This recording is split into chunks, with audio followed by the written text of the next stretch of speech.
So one property that we may or may not use in our triangle proofs is called the symmetric property.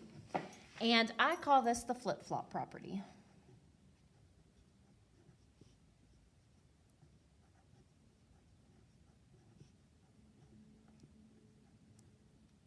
We use this property all the time. We just don't realize that we're using it. So we use it whenever it comes to solving equations. When we are solving an equation, like let's say that we have 20 is equal to 10x.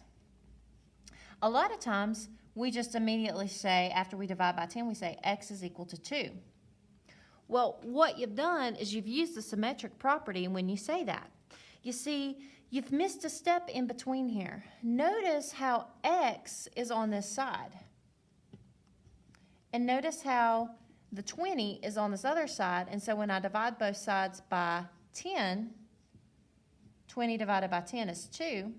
So this statement is division. This is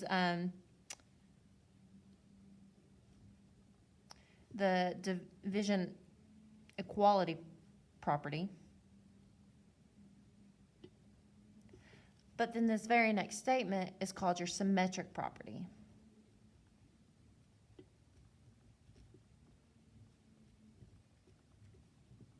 So what that property says is if 10 is equal to A, then A is equal to 10. You see, we can flip-flop it around. Now, we might be using that with triangles. So with triangles, what that one says is if triangle ABC is congruent to triangle CGO,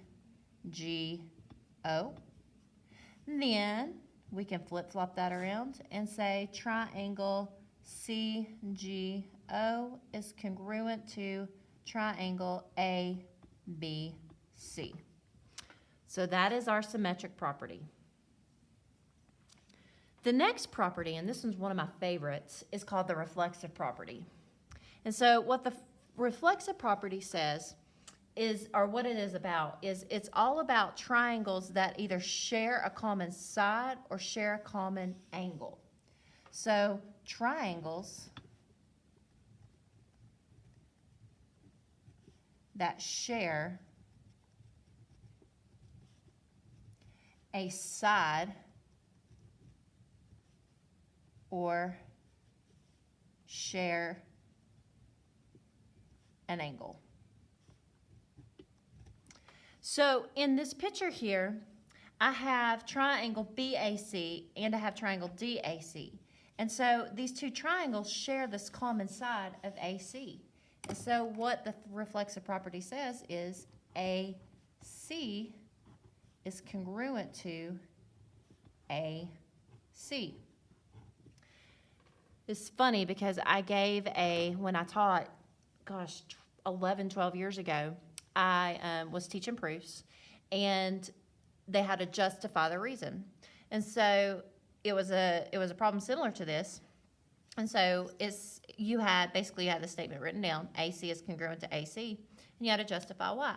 Well, the student couldn't remember the name of the property, so the student just said same side, duh. So I kind of made it a joke, and I went about and I've called it that ever since. And I gave him credit for it because he was right. I mean, that is the definition of the reflexive property. They share a common side. So AC is congruent to AC by the reflexive property. The last and final property, and they're two different properties, but they go hand in hand together, is your transitive property. So what this property is about substitution. Okay, so cannot zoom in for some reason. What's going on here? The transitive or substitution property. And really and truly, this is a three-part problem. So what this one says is if I know the following, if I know A is equal to 10 and B is equal to 10, then what conclusion can I draw? A has to be equal to B. So I like this one because what it does is it cuts out the middleman. You see how A has a value of 10, but B also has that same value? Well, do you see how we can just jump straight to here and cut out that middleman and now say, oh, okay, well then A has to equal B. We've actually already used this property when we were proving the exterior angle theorem. We cut out that middleman of that 180 degrees, and we used the triangle sum theorem, and we used the linear pair relationship, and we cut out that middleman of 180 degrees.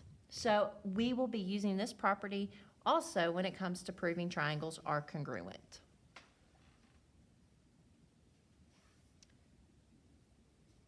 Now, the last and final part, some more vocabulary that's going to be necessary when it comes to triangles, and this is also going to be very useful for our next lesson, is talking about included sides. So notice in this picture how I have angle A and angle B marked. Okay, so since angle A and angle B are marked, then the angle of importance, or not the angle, sorry, the side of importance is side AB. Side AB is known as your included side because it is included between the two marked angles.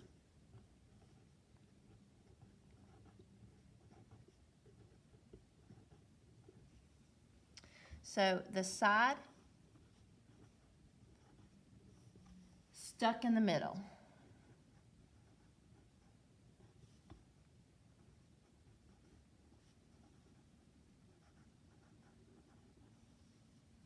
Between the two given or marked angles. So if we have included sides, then we also have to have included angles. So in this picture, notice how AC and BC are marked. So what angle is made up between those two marked sides? Angle C. Angle C is my included angle. And so it is the angle that is made between the two given sides.